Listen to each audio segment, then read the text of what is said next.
hot. You know, I'm grumpy most of the time, to be honest, but I'm really grumpy in the heat. God knows why I live in Colorado. I mean, I do love it here, don't get me wrong, I love Colorado, but, you know, so I was always one of those kids, before I had anorexia, I was one of those kids that I just ran hot. And I know my mother used to always say to me, even in the winter in England, she'd always say to me, put your coat on, you're making me look cold to look at you. And I'd never want to put my coat on. I was just always warm. And then when I had anorexia, I was always cold. I was cold. I was cold sitting in a sauna. I was just always cold. And I thought that I'd broken my circulation or something. And then it turns out I didn't break my circulation, because now that I'm recovered, I'm always warm again. Again, I run hot. And so now that I'm in Colorado, like the summers, oh my God, I love the winters here, because I don't get like it can be goes really cold here. It goes into the minus lots. And, you know, you dress up warm, and I'll go outside. And of course I can feel that it's cold. It's not like I'm completely immune to feeling it's cold. And I'll get cold, but then I come inside and I warm up immediately. And I don't get painfully cold like I used to get. Whereas before, when I used to get so painfully cold. And I used to never be able to warm up either. Even if I went into somewhere warm after I was cold, it's like the coldness would just stay with me. The coldness was in my heart. That might be the corniest thing I ever said. The coldness wasn't actually in my heart. The coldness was in my lack of metabolism working efficiently, because I wasn't eating enough food. Because it turns out that when my body's got sufficient energy, it stays warm just fine, a little too fine actually at the moment. Anyway, I'll stop whining about the heat and get on with this. So this person writes, I'm 37 years old and I've always been fairly image conscious. I was never overweight, but I went through a chubby stage during school, puberty, as many do. I'm just going to stop there and say, you know what? Gaining weight when you're going through puberty, and in fact, usually it starts to happen just before you're going through puberty, that's by design. That is your body gathering energy to go, I'm gonna do something amazing soon, and I'm gonna make you have puberty, which is pretty amazing if you think about it.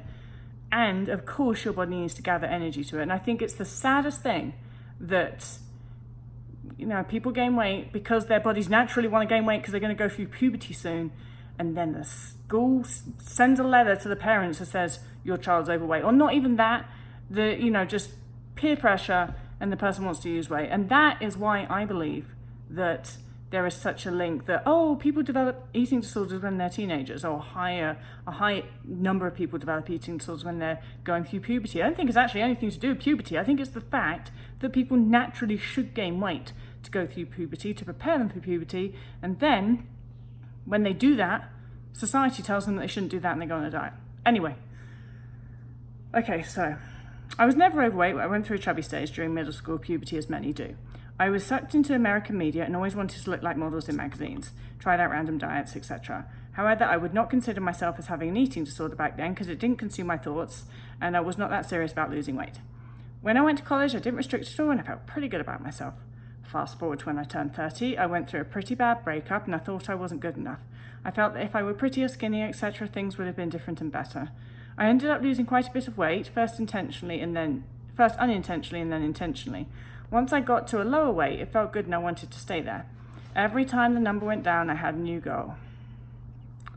It's been 7 years now of compulsive exercise and restrictive eating. I've made many attempts to recover, but have not succeeded because I convinced myself that I'm not that bad. I tell myself that I only exercise for 1 hour a day, a lot of people do, and I let myself eat out and enjoy myself, even though I restrict the following days. My fear of gaining weight is more about body image and self-acceptance. I fear that if I gain weight, people will not think I'm attractive and that I will feel worse. You mentioned that you never wanted to be thin and never had an issue with body image, but do you have any advice for people like me who struggle with body image?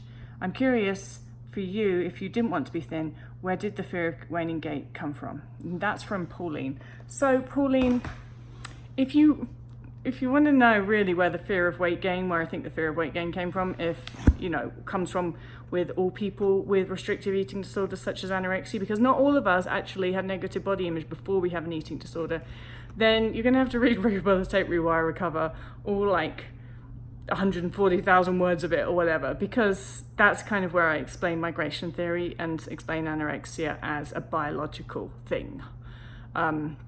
I've done loads of videos on that as well, so I'm not going to completely regurgitate all that there, all that here, sorry. But the question of how do you deal with, or how do you broach the subject of negative body image, it's the same way for all of us, even those of us that don't have negative body image that leads us into our eating disorder. When we have an eating disorder, years and years and years of acting as if there is something wrong with your unsuppressed body weight creates negative body image. So it sounds really crazy, but I hated being thin and I was also very scared of weight gain. And so that fear of weight gain for anybody who has had an eating disorder for more than 10 minutes, I almost dropped my laptop, that needs to be rewired. And that's, I've just written a really short book, it's like really short. And a lot of that's called Neuro Rewiring for Eating Disorder Recovery, and that is mostly actually focused on exactly how to rewire negative body image. There's a big chapter on that. But basically, in a nutshell, what that is it's understanding that your brain learns from your thoughts, and the thoughts that you pay attention to, and from your actions, and all of that's how our brains learn, and that's how our brains form belief systems. And if you want to recreate a belief system, or teach your brain that actually it doesn't need to fear your unsuppressed body weight, because at the moment your brain believes that there's something wrong with your unsuppressed body weight, like you said, it's unattractive or whatever, you need to stop acting, because your brain learns from your actions and your words and your thoughts. If you want to train your brain that there's nothing wrong with your unsuppressed body weight, you have to stop acting as if there is something wrong with your unsuppressed body weight. So it sounds backwards, but it's actually not, because our brains learn from our actions and the thoughts we pay attention to and all those things.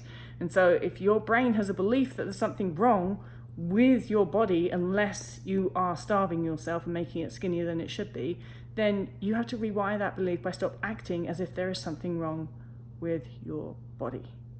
And that's hard because you have the belief that there is something wrong with your body.